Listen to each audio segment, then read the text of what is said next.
He told me I wasn't smart enough to understand science, that I wasn't attractive enough to love, and that was his excuse for cheating with his own student. 20 years later, I smiled while he lost everything. Again. If you've ever been betrayed, underestimated, or made to feel small by someone who thought they'd get away with it, hit that like button, subscribe, and get comfortable. Because this is not a story about rage. It's about patience, precision, and the kind of revenge that lets the truth do all the damage. The beginning. When love feels like fate. This story starts in the 1990s, back when love letters were emails, phones were attached to walls, and people still believed timing meant something. I was in college when I met Jake. He was older, smarter, or at least he liked to think so. Already graduated, already planning to move across the country for grad school. And by some strange twist of fate, I was already planning to move just 90 minutes away from where he'd land. It felt cosmic, like the universe had quietly aligned us. We fell in love fast.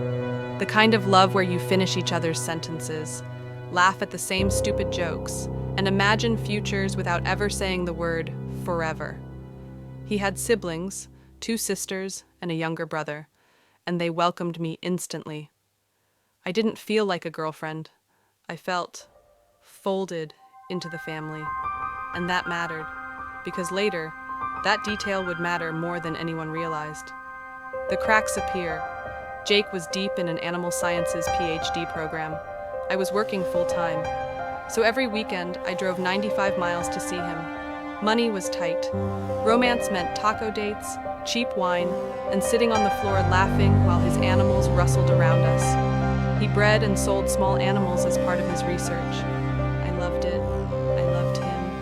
But slowly, something shifted.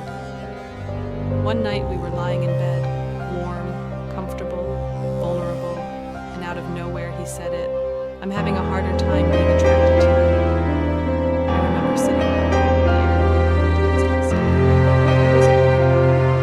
he wasn't concerned about stress. It was about him, his attraction, his inconvenience. I'd gained maybe 10 pounds in 2 years, still wore the same clothes, still felt like myself. So I asked calmly, "What's your solution?" He blinked, blank, like he hadn't thought past the insult. "I guess you should lose weight." I laughed softly, said, "No, I'm not doing that. So what are you going to do?" He had nothing, and that's when I knew something was wrong, not with my body, but with his honesty. 3 months later, he called. 3 years together ended over the phone. "You don't understand science enough," he said. I waited. Surely there was more. "I can't talk to you about my work without dumbing it down." I felt my stomach drop. Not because it hurt, but because it was insulting in such a lazy, transparent way. I asked for the truth. He denied it. Until a month later, when I forced him to look me in the eye. That's when he cracked. He was sleeping with one of his students, 19 years old. He was 26, her teacher. I screamed. My roommate threatened to throw him off the balcony. He left. And the second the door closed, I laughed. Because suddenly, everything made sense. I'd met the girl, Meg. She once spilled something at his house and needed sweatpants. I didn't have any that fit her, not because she was wrong, but because she was built differently. And suddenly, his comments about my body weren't confusion. They were cowardice. He wanted me to leave so he wouldn't have to admit what he'd done. And cowards hate consequences. The first spark of revenge. I emailed his roommates. They knew. They'd already demanded he tell me. One of them, George, offered to help me get my things. "Come up for the weekend," he said. "We'll go out, have fun, do everything Jake said was a waste of money." I said yes, and while Jake was gone, George let me into the house. That's when I saw everything, the evidence. I didn't scream. I didn't touch anything. I took photos. Because I paid attention. Jake had animals he wasn't allowed to have. One endangered, one illegal in the state, overcrowded conditions, no permits, no paperwork. And he'd bragged about refusing to file because, The government didn't need to know. So I documented everything. Then I went out drinking with George. We made sure Jake and Meg saw me stumble in drunk, laughing, alive. That part was petty. What came next was not. The next day, I called Fish and Wildlife, then the EPA, then his advisor's wife, Mary, and then I waited. A few weeks later, George called me laughing so hard he could barely breathe. "They're here," he said.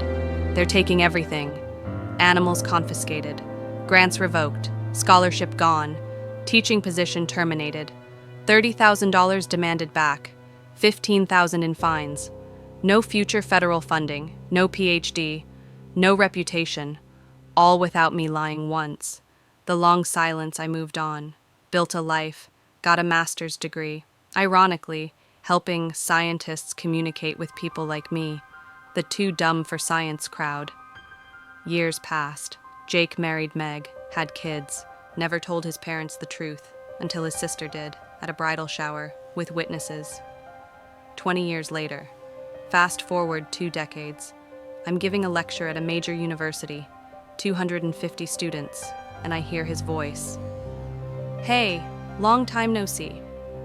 I didn't recognize him, and when he told me who he was, I smiled politely. "Oh, Jake, I guess I blocked that out." He tried to hug me. I stepped away. And later that night, the department chair mentioned something interesting. They were thinking of hiring him. I laughed, just once, and told the truth. A background check was triggered. Old files opened, complaints resurfaced. Mary called me days later. "They pulled everything," she said. "The animals, the student, the arrest." Jake didn't get the job. Again, I didn't scream. I didn't lie. I didn't ruin him. I just let the truth arrive on time. Because sometimes the universe only needs a nudge. If this story satisfied your soul, smash that like button. Subscribe for more revenge stories where patience wins and truth cuts deepest. And tell me in the comments, what's the most quietly devastating revenge you've ever seen? Because the best revenge is living well and then letting consequences do the rest. This is our moment.